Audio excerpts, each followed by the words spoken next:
Amém. Gente, a maioria aqui talvez tenha estudado um pouco do iluminismo e os avanços que esse movimento trouxe na modernidade para a humanidade.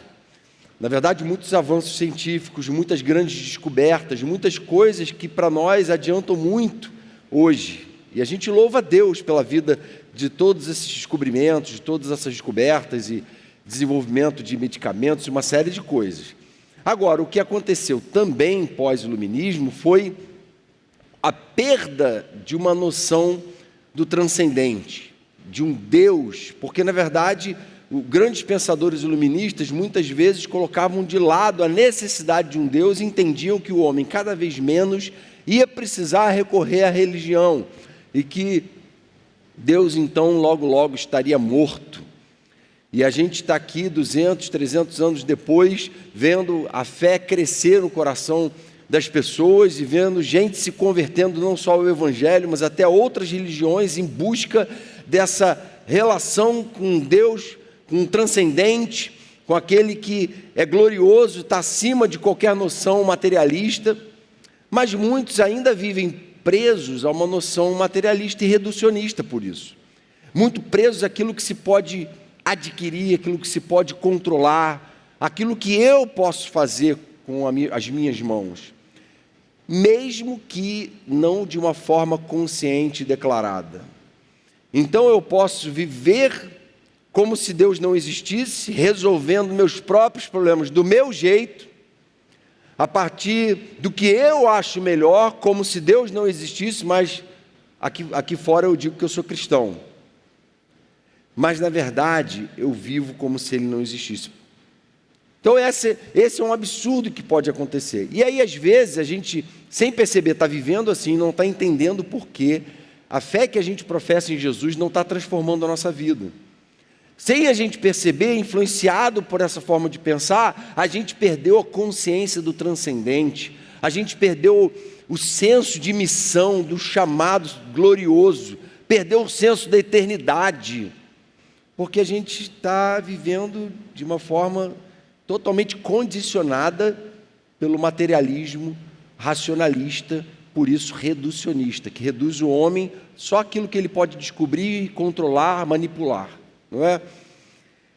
E aí a gente vê alguns povos no Oriente, por exemplo, alguns muçulmanos que professam sua fé em Alá e levam isso até as últimas consequências.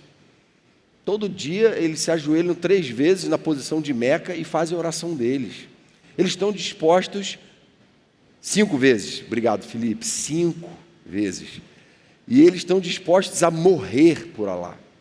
Levam a fé deles às últimas consequências. Quando a gente se esforça muito para ter 1 minuto de oração no dia, e a gente então dificilmente pensa, 1000 vezes antes de falar para o Senhor: Senhor, eis-me aqui, envia-me, como Isaías falou, não é? E muitas vezes a gente pensa 0 vezes em abrir mão de conforto, de recursos materiais, porque a verdade é que, embora a gente professe a fé num Deus transcendente, que chamou a gente à eternidade, um Deus que existe em glória e nos chama a viver uma vida que o glorifica, a gente vive como se essa realidade não existisse. Porque se a gente cresce que ela realmente existe, a gente com certeza ia se doar muito mais, a gente ia se desprender muito mais, a gente ia se lançar nessa missão com muito mais ousadia. E aí a história que a gente vai ler aqui nesse texto, que eu pedi para vocês abrirem, é a história de uma mulher que, embora não fosse parte do povo de Deus, não era judia, ela expressa uma fé em Jesus, que Jesus não só chama de grande, de uma fé grande, Jesus elogia. Poucas pessoas Jesus falou que tinham uma fé grande. Meu desejo é que ele um dia fale isso para mim: Jonatas, a sua fé foi grande. Ele falou isso para essa mulher. Então, uma mulher que expressa uma fé exemplar, embora não fizesse parte da aliança com Deus. Então ele fala assim, em Mateus 15, 21, saindo Jesus daquele lugar, retirou-se para a região de Tiro e de Sidom. Uma mulher cananeia, natural dali, veio a ele, gritando: Senhor, filho de Davi, tem misericórdia de mim. Minha filha está endemoninhada e está sofrendo muito. Mas Jesus não lhe respondeu palavra. Então seus discípulos se aproximaram dele e pediram: manda-a embora, pois vem gritando atrás de nós. Ele respondeu: eu fui enviado apenas às ovelhas perdidas de Israel. A mulher veio, adorou de joelhos e disse: Senhor, ajuda-me. Ele respondeu: não é certo tirar o pão dos filhos e lançá-lo aos cachorrinhos? Disse ela, porém: sim, Senhor, mas até os cachorrinhos comem das migalhas que caem da mesa dos seus donos. Jesus respondeu: mulher, grande é a sua fé, seja conforme você deseja. E naquele mesmo instante, a sua filha foi curada. Então, essa mulher, diz o texto que era uma mulher cananeia. O Marcos vai dizer que ela era uma mulher cirofenícia. Na verdade, era uma mulher dessa região de Tiro e de Sidom, que eram cidades próximas, que tinham uma importância estratégica muito grande, onde fica o Líbano hoje. E Salomão havia feito um acordo comercial com o rei de Tiro, com o Irão. E eles tinham uma relação diplomática razoável, em que, então, Salomão ia dar mantimentos e cereais para Tiro, e o rei de Tiro ia levar aqueles cedros do Líbano, não é? Aquelas madeiras e artífices para trabalhar naquelas madeiras para a construção do templo. Então, havia uma importância na relação entre esses povos. O problema é que o rei que sucedeu o Irão, Etibaal, foi pai de uma mulher chamada Jezabel. E ele ofereceu Jezabel em casamento a Acabe, rei de Judá. E Acabe, então, com esse casamento, trouxe para o seio do povo de Deus o culto a Baal. Jezabel foi usada pelo inimigo para se infiltrar com culto a Baal no meio do povo de Deus. E essa rebeldia do povo de Deus, idolatrando Baal, trouxe um tamanho juízo sobre Israel, que o reino do norte depois foi levado para o cativeiro assírio, e o reino do sul, Judá, foi levado para o cativeiro babilônico, por causa da desgraça que esse desvio feito por Jezabel no meio do povo causou. Então, só para vocês terem uma ideia do pano de fundo histórico, trágico, que Tiro e Sidom representavam para o povo de Deus. Então, havia uma mancha na história deles. Havia um problema sério. Então, eles viam com muito maus olhos esse povo. E aí, gente, aquela mulher, então, tinha tudo contra si. Primeiro, ela era mulher no meio de uma cultura altamente machista, patriarcal. Segundo, ela era gentia num contexto em que havia uma religião judaica excludente, que tratava o gentio como subgente. Terceiro, porque além de ela ser mulher gentia, ela ainda era de um povo que tinha uma mancha histórica com o povo de Israel, com o povo de Deus. Então, esse diálogo de Jesus com essa mulher, ele é muito diferente de todos os diálogos que você vê de Jesus com outras pessoas, por dois motivos. Primeiro, porque aquela mulher estava procurando Jesus por causa de um problema legítimo. Ela estava com uma filha endemoniada. Ela não estava procurando a Jesus em busca de espetáculo, em busca de algum interesse material. A fé dela não era materialista, mas ela tinha uma angústia legítima. Senhor, o Senhor pode curar minha filha. E aí, diante disso, o que é intrigante é que Jesus age de uma forma totalmente diferente de como ele costumava agir com as pessoas que iam em busca dele. Ele age, parece, de uma forma seca. Ele despreza ela de modo contraditório com o caráter inclusivo da nova aliança que ele veio estabelecer, que é uma aliança universal. Pentecostes representa a universalidade do Evangelho, né? Cada um ouve falar na sua própria língua materna. Então, assim, se Jesus veio estabelecer uma aliança universal com todos os homens de todos os povos, tribos, línguas e nações, por que essa mulher está sendo tratada dessa forma por Jesus, que não tratava ninguém assim? E fala para ela assim: olha, o Filho do Homem não veio senão para as ovelhas perdidas da casa de Israel. Por que que Jesus, nesse caso, é tão enfático em falar sobre a prioridade do povo da aliança? É claro, irmãos queridos, que Jesus não dava ponto sem nó, né? Jesus tinha um propósito pedagógico, não apenas para a vida daquela mulher, mas para a vida de todo o seu povo, de todos os seus discípulos e de nós aqui hoje, para a gente parar e pensar a respeito do que de fato importa para Deus. E ele então, no final, dá uma lição para todo mundo. Então, a fé daquela mulher se torna uma referência de fé verdadeira por alguns motivos aqui. A primeira delas, o primeiro fato que mostra que a fé daquela mulher é uma fé exemplar para mim, é o fato de que ela tinha uma fé que levava ela a ver Jesus como Senhor.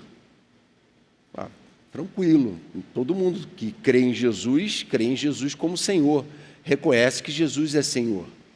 Mas a verdade é que nem sempre é assim, nem sempre a gente, quando fala que Jesus é nosso Senhor, que a gente entregou a nossa vida para Ele, a gente vive como servo, como súdito. E aí aquela mulher diz assim, gritando, Senhor, filho de Davi, tem misericórdia de mim. A expressão aqui, filho de Davi, se fosse saindo da boca de um judeu que reconhecesse que Jesus era o Messias, seria uma expressão natural. Mas para uma mulher cirofenícia, para uma mulher cananeia, de uma origem pagã, com todo esse pano de fundo que eu expliquei aqui, falar isso e reconhecer que ele é filho de Davi, é como se ela estivesse falando assim, olha, eu quero até me passar pelo povo de Deus, tamanha a forma como eu reconheço que o Senhor é o Messias, é o prometido, filho de Davi. Então ela não se aproxima de Jesus como o jovem rico, que vem adulando, bom mestre, que farei para herdar a vida? Não, sabe aquela forma de se aproximar com interesses? Não, ela não faz isso. Ela vem rasgando o coração, ela vem se humilhando, ela vem gritando, tem misericórdia de mim, tem compaixão. Misericórdia é isso, é sentir a miséria do outro, não é? É o córdia de coração, um coração que se compadece da miséria do outro, é alguém que está se humilhando ali, dizendo assim, Senhor, eu estou até pegando emprestado esses jargões, e toda essa teologia que reconhece que o Senhor é o Messias. Você é aquele diante de quem eu tenho que suplicar misericórdia. Você é aquele em quem eu reconheço que só há um Senhor sobre os céus e sobre a terra. O Senhor é o justo juiz. O Senhor veio representando a Trindade para salvar a humanidade. O Senhor não é alguém, um mestre legal que eu posso manipular, que eu posso agir de forma cínica, que eu posso tentar exercitar diante do Senhor uma fé em que os meus caprichos, os meus achismos, as minhas filosofias pessoais vão prevalecer. Não! O Senhor é o filho de Davi, é o Senhor. Tudo que eu tenho a fazer é me curvar e me prostrar. O Senhor é o Deus de Israel, é o verdadeiro Deus. E a verdade é que muitas vezes a gente sofre porque a gente vive uma fé que não transforma a gente, porque a gente tem uma relação com Jesus em que Jesus se tornou nosso camarada, não é? Ah, Jesus é meu amigão. Eu vou lá na igreja, presto culto e tal, mas de segunda a sexta aí é comigo. Aí é do meu jeito. Na hora que eu decido começar um relacionamento, Senhor, dá um tempo, tá? Agora eu vou começar de acordo com os meus padrões, com os meus critérios. E não estou muito preocupado com o que a tua palavra ensina sobre isso. Senhor, minha agenda está muito cheia, eu não estou com tempo para te buscar. Não estou com tempo para meditar na tua palavra, para orar, eu não tenho tempo para investir nessas coisas. Então, assim, o Senhor é o meu Senhor, tá? Eu só não tenho tempo para o Senhor. E a verdade é que para aquilo que a gente considera Senhor sobre nós, a gente sempre tem tempo. Quem considera que arte e cultura é o Senhor da sua vida, está lá, buscando se alimentar de arte, de cultura, está em teatro toda semana, não é? Quem considera a ciência como a sua senhora, não trata a ciência como algo que bom, que o homem descobriu algumas coisas, estão trazendo muitos benefícios para nós. Não! A ciência está no pedestal, é ela que vai trazer solução para tudo. Tudo que não foi desenvolvido por algum grande teórico, eu não quero nem ouvir, porque para mim é ela que é a senhora. E a gente vai colocando coisas como absolutas e senhoras na nossa vida, e a gente não entende porque a nossa vida não está sendo transformada. Às vezes a gente está até conseguindo melhorar financeiramente, entre aspas, obter algumas melhoras aparentes na nossa vida. Mas o nosso coração não se quebranta, não se converte, a gente não se torna um ser humano melhor, mais conectado a Deus, mais pleno de sentido, de missão, de propósito. E a gente, como jovem rico, vai questionando até a nossa salvação e falando: Senhor, será que eu sou salvo mesmo? O que está acontecendo? Que eu estou com dúvida. Porque essa fé que eu tenho no Senhor não está mudando de verdade nada. Eu continuo escravo de alguns mesmos pecados, Senhor. O que é isso? Por que essa fé não está sendo produtiva? Por que ela não está gerando frutos? E a primeira dica é: será que Jesus tem sido meu Senhor? Será que Ele é o camarada que eu vou lá bater papo sábado à noite, domingo, na célula? Ou será que Ele é o meu Senhor? Porque se a gente se aproxima dEle como Senhor, gente, isso muda toda a perspectiva. A fé daquela mulher não estava fundada em deuses que ela mesma tinha elegido para si, mas ela estava ancorada em Jesus, filho de Davi, como Senhor. E isso muda tudo na nossa vida. Então, se a gente quiser alcançar grandes transformações com a nossa fé, a gente precisa reconhecer que Jesus não é um mero camarada, mas sim nosso Senhor. E isso vai mudar tudo. Então, a primeira coisa. A segunda coisa é que aquela mulher, então, tem uma fé que capacita ela a superar obstáculos. E a verdade é que andar com Deus no mundo é uma coisa que representa muitos obstáculos, não é? Jesus não enganou a gente. Ele falou assim: olha, no mundo vocês vão ter muitas aflições, mas tenham bom ânimo, eu venci o mundo. Vocês são bem-aventurados se vocês forem perseguidos. Tem muita coisa que vai atentar contra a fé de vocês. Vocês estão lidando com uma natureza pecaminosa ainda. E vão lidar até o último dia da vida de vocês aqui. Tem gente que vai ser usada pelo inimigo para acusar vocês, para prender, para açoitar, para humilhar. Gente que deveria estar exercendo até o papel de professor, não é? Que ensina conteúdo dentro de um ensino médio ou de uma universidade, que está ali preocupado em promover o saber incontestável e está ali com um discurso anti-Deus, ideológico. Minha filha entrou agora no 2º grau, está no 1º ano, ali de um colégio aqui próximo, e ela está ali já sendo doutrinada numa postura anti-Deus. É um professor de relações políticas, que parece que é super popular no colégio, super bacana, um cara descoladão, super carismático, e fica debochando da fé cristã em sala de aula. E eu falo para ela: foi o próprio Satanás, pessoalmente, que colocou ele ali, para demover a fé do seu coração e da vida daqueles que estão ali professando a fé em Jesus. E ele vai responder diante de Deus no dia do juízo. Aquele que fizesse desviar um dos meus pequeninos, o que Jesus falou? Seria melhor que ele pegasse uma pedra de moinho e pendurasse no pescoço e se jogasse no mar. É melhor essa pessoa se matar do que fazer uma desgraça dessa. E o juízo de Deus está sobre a vida de uma pessoa que age assim.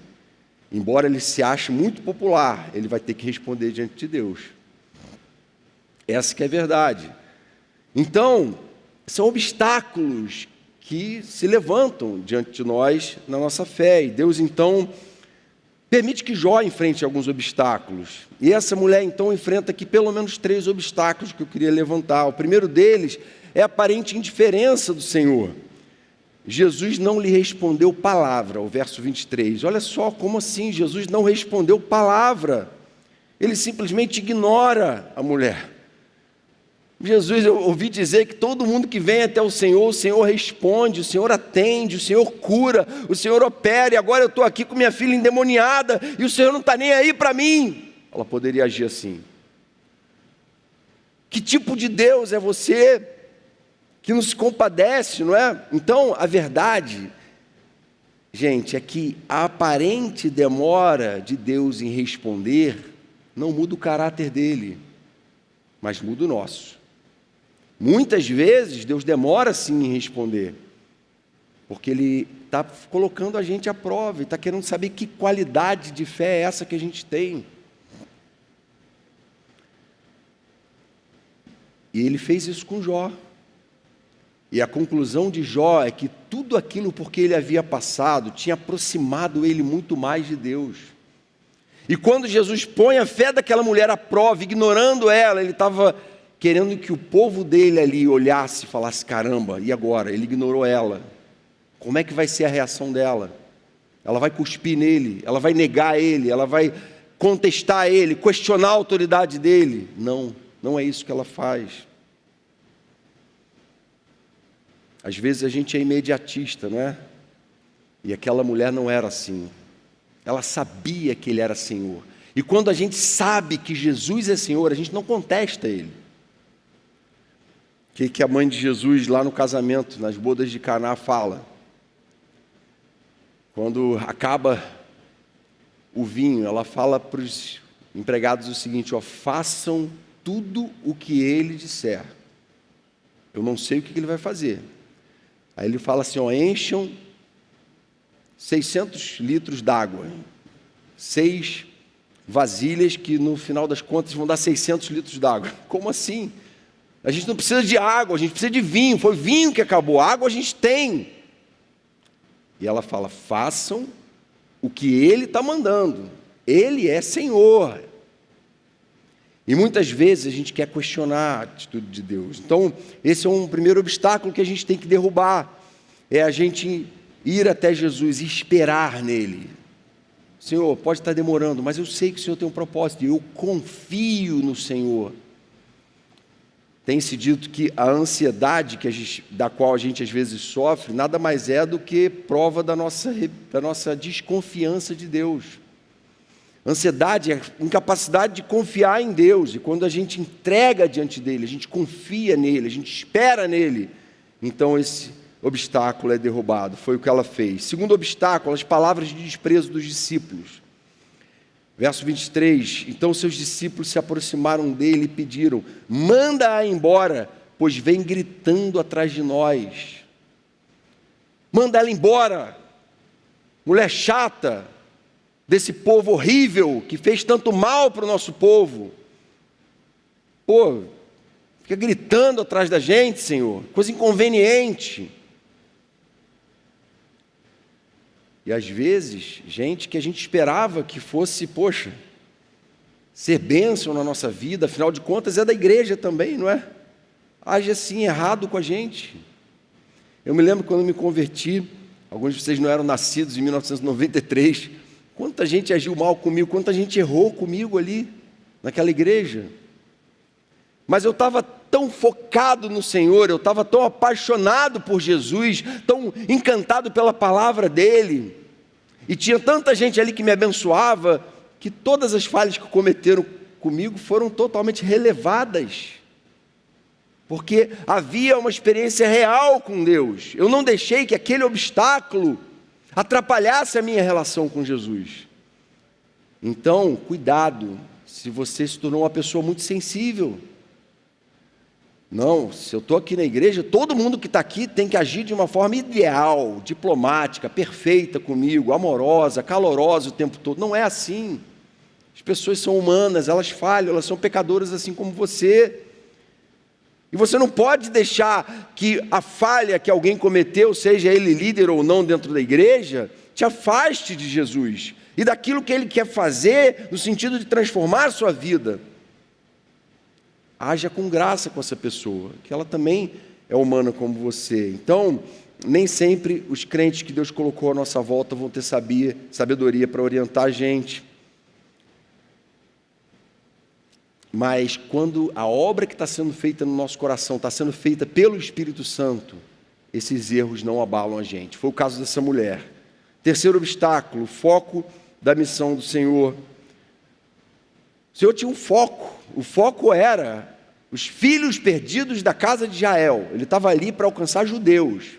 Ainda não havia o Pentecostes, o Espírito Santo ainda não havia sido derramado. Ele estava focado na missão. E ela não fazia parte. Naquele momento, ela ainda não fazia parte. Embora Jesus tenha também alcançado alguns gentios no seu ministério. Mas eles não eram o foco principal. Jesus falou, você não é parte. Fui enviado apenas às ovelhas perdidas de Israel. Depois de mim vão vir os apóstolos, vai vir o Pentecostes, depois vão vir os apóstolos que vão plantar igrejas em locais gentios, não é?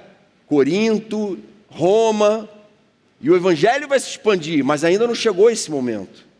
A minha missão, ela é prioritariamente uma resposta, uma promessa que Deus fez do Messias ao seu povo.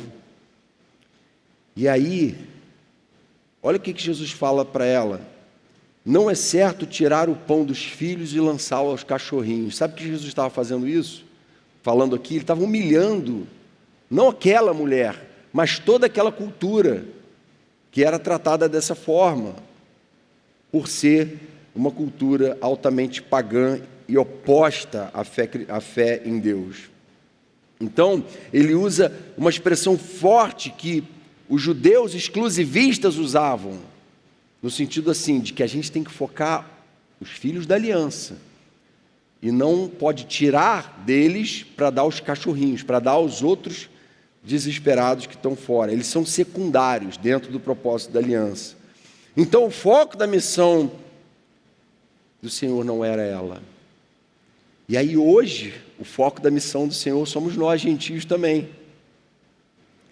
E hoje que a gente então faz parte de uma humanidade a quem foi revelada essa aliança universal, será que a gente pode dizer que a gente tem se lançado ao Senhor com a intensidade que aquela mulher se lançou? Ainda não era o momento de ela ser alcançada, mas ela demonstra essa fé. No nosso caso, já é o momento da gente ser alcançado, e a gente está se aproximando de Jesus com aquela fé, e a superação de todos esses obstáculos, então, mostra que Jesus não estava colocando aquela mulher na berlinda, não era ela. Jesus usa o exemplo daquela mulher para pregar para todo mundo ali. Todo mundo estava sendo confrontado, todo mundo estava sendo impactado. A qualidade da fé de todos aqueles que estavam ouvindo Jesus ali, naquele momento estava sendo posta em xeque. Será que vocês estão entendendo que tipo de fé que eu quero que vocês tenham? Uma fé que não se abala com facilidade? E por fim, uma última lição, uma fé que se humilha em adoração incondicional. E aí qual foi a reação dela? Ela podia muito bem falar assim, não é? Poxa, Senhor, diante de tanto obstáculo, quer saber? Deixa para lá também. Minha filha vai ficar endemoniada, não tem mais o que fazer. Não, ela vem e adora Ele de joelhos. Diz isso no verso 25, e diz, Senhor, ajuda-me. E no 27 ela diz assim, sim, Senhor, mas até os cachorrinhos comem das migalhas que caem da mesa dos seus donos. Senhor, eu sou esse cachorrinho mesmo. Eu sou esse pobre miserável, pecador, que não merece essa aliança, que não merece a obra que o Senhor veio fazer, que não merece o Senhor, filho de Davi, o Messias. Eu sou essa miserável mesmo, mas eu estou diante do Senhor da glória, aquele que tem todo o poder de transformar a minha vida, e nada que o Senhor venha fazer, mesmo que o Senhor mande eu voltar embora para casa, e não venha a resolver o problema da minha filha, eu vou continuar crendo, porque para onde iremos se só o Senhor tem palavras de vida eterna? Não existe sentido mais nenhum para quem conheceu Jesus de verdade. Não existe sentido nenhum em qualquer outra forma de pensamento, filosofia ou religião. Não existe Jesus e mais alguma coisa. E astrologia, e horóscopo, maçonaria. Não existe. É Jesus. Eu não preciso de nada disso. Porque eu tenho Cristo. E ela então fala: eu venho sim comer dessas migalhas, porque eu sei que o Deus verdadeiro, Criador dos céus e da terra, está com vocês, com o povo de Deus, com o povo judeu. Um homem natural não daria nunca essa resposta. Alguém que não foi separado, que não foi eleito por Deus para a salvação, nunca chegaria a esse ponto da conversa. Já teria ido embora, dado as costas para Jesus. Mas ela se esvazia completamente, tem uma fé totalmente genuína. E a atitude então de auto-humilhação dela faz com que ela se torne uma referência, um exemplo de fé para todo mundo que estava ali e para nós hoje. Será que a gente se acostumou a viver uma fé que não se humilha mais diante do Senhor? E o Senhor então quer desafiar a gente a se humilhar diante dele hoje, para que uma cura verdadeira comece. Se tem coisa na nossa vida que a gente ainda está mantendo protegido, se tem erros que a gente está cultivando, o Senhor quer falar: ó, basta.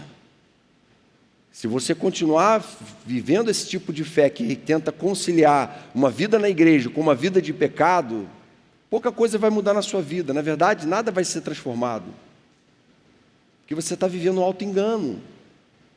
Mas se você se humilhar e falar: Senhor, vem e arranca tudo que me afasta do Senhor, tudo que atrapalha o meu relacionamento contigo, arranca esse paganismo, arranca, tiro de dentro de mim, arranca a Babilônia, arranca Roma, arranca esse sistema de valores corrompido, arranca minhas filosofias pessoais, arranca minha rebeldia e vem reinar em minha vida, porque eu sou teu e eu me humilho completamente aos teus pés.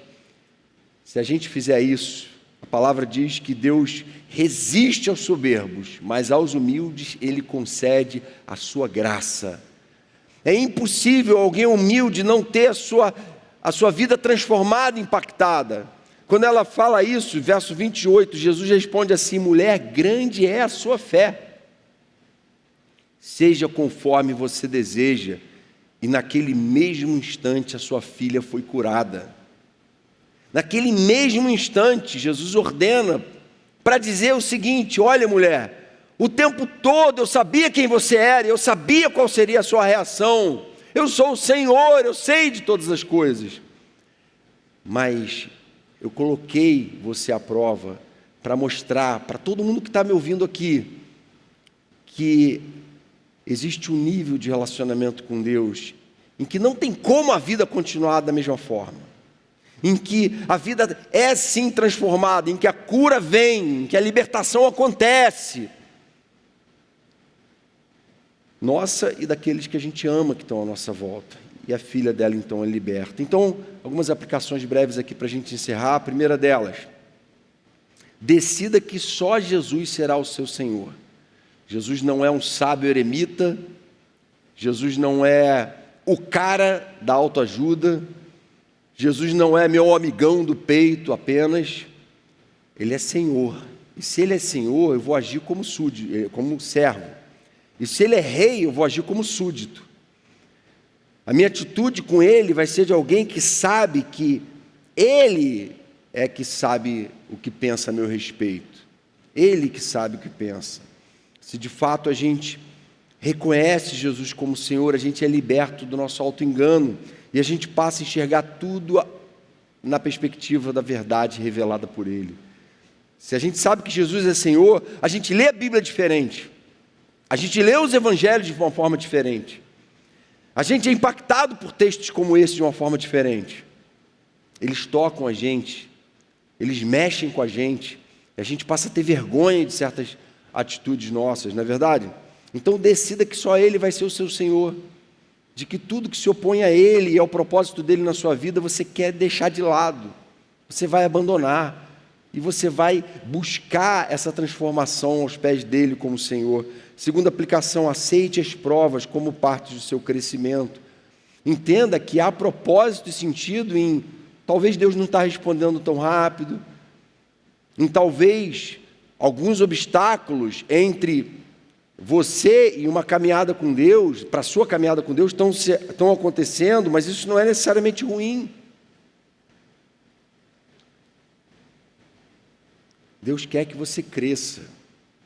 E se Deus quer que a gente cresça, gente, nenhuma criança cresce e se desenvolve sem sofrimento, sem lutas, sem dificuldades. Todos nós crescemos e chegamos à idade adulta porque a gente decidiu encarar alguns problemas e algumas dificuldades, não é? E Deus às vezes permite isso para o nosso crescimento. Tiago diz assim: meus irmãos, considerem motivo de grande alegria o fato de passarem por diversas provações, pois vocês sabem que a prova da sua fé produz perseverança, e a perseverança deve ter ação completa, a fim de que vocês sejam maduros e íntegros, sem lhes faltar coisa alguma. Assim, olha, as provações são um meio necessário para o amadurecimento, porque elas produzem perseverança, e a gente aprende a perseverar, mesmo quando as coisas estão indo fora do planejado, mesmo quando nem tudo está fluindo tão bem, mesmo quando as lutas estão vindo. Então, continue firme se as coisas não são ideais, porque tudo isso vai te fazer crescer. Não se permita agir como um mimado, que por qualquer coisa, também vou sair da igreja, também não quero mais ir nessa célula, não, vou abandonar o discipulado. Não, fui confrontado. Senhor, o que o Senhor está querendo me ensinar? O que eu preciso mudar? Então, permita-se crescer e busque isso. Aceite as provas como parte do seu crescimento e deixe que Deus use tudo que Ele tem à sua disposição para te fazer crescer. E, por fim, a última aplicação aqui: persiga a humildade. Fala, Senhor, essa mulher é referência de humildade para mim. Eu quero uma fé igual a dela. Eu não quero ser prepotente, arrogante. Não, eu quero me aproximar do Senhor assim. Tem um provérbio 18:12 que diz assim: antes da sua queda, o coração do homem se envaidece, mas a humildade antecede a honra. Quando a gente se humilha, a palavra diz que a gente é exaltado, que a gente é honrado. Mas quando a gente se envaidece, a gente cai. E a gente precisa perceber isso e falar: Senhor, eu faço sempre essa pergunta para mim: Senhor, eu estou sendo soberbo? Eu estou agindo mal? Eu estou passando a mensagem errada? Até quando eu vou pregar, eu falo: Senhor, me ajuda a pregar de forma que as pessoas entendam que até as palavras duras do Senhor são por amor, não por ódio. Mas são palavras duras às vezes, mas por amor. E a gente ser capaz de transmitir humildade é um desafio muito grande, porque nenhum de nós é completamente puro em relação a isso. O pecado está desde lá do Éden, não é? O pecado do orgulho. O homem, eu quero ser como Deus. Dificilmente você vai conhecer alguém que tenha uma noção realista de si mesmo. A maior parte de nós tem uma noção supervalorizada de si mesmo. Alguns super depreciada, né? Mas a maior parte uma noção elevada demais. E aí Paulo fala assim: ninguém pense de si mesmo além do que convém. Antes, pense com moderação. E é uma coisa que a gente tem que pedir a Deus: Senhor, me ajuda a pensar a minha vida com moderação, a pensar a minha atitude diante da missão com moderação, para que o Senhor continue transformando a minha vida e me fazendo viver uma fé que se deixa transformar. Não há problema espiritual insolúvel para pessoas que estão determinadas a se humilhar diante de Deus. Então, você pode dizer assim: pô, Jean, você não faz ideia do problema em que eu me meti, da desgraça que se abateu sobre a minha vida. Eu sei, foi por causa do meu erro, do meu pecado. E o recado aqui é que se você se humilhar diante de Deus, eu tenho certeza que Ele pode operar solução naquilo que humanamente é insolúvel. Ele pode e quer operar, basta que a gente se humilhe diante dele como essa mulher se humilhou. Amém? Senhor querido, obrigado por essa história que a gente leu aqui, na qual a gente meditou, pela vida dessa mulher, pela fé que ela demonstrou e pelo modo como o Senhor usou a fé dela, Senhor, para impactar a nossa vida, para nos ensinar. Vem nos ensinar, Senhor, a entender esse tipo de relação que o Senhor quer que a gente tenha contigo, que não muda o teu caráter, Senhor, mas muda o nosso completamente. A gente quer ser gente humilde, gente tratável, gente que está crescendo todo dia, gente que está aprendendo a perseverar, gente que está se deixando transformar pelo Espírito todos os dias, gente que não se conforma com uma vida escravizada pelo pecado. A gente quer viver uma vida que te glorifica, uma vida que pensa no transcendente, que sabe que é chamado à eternidade, que não foi chamado tão somente por uma existência passageira e irrelevante neste mundo, mas que foi chamado, Senhor, a cumprir uma missão que vai repercutir na eternidade. Em teu nome que te pedimos, Jesus. Amém, Pai.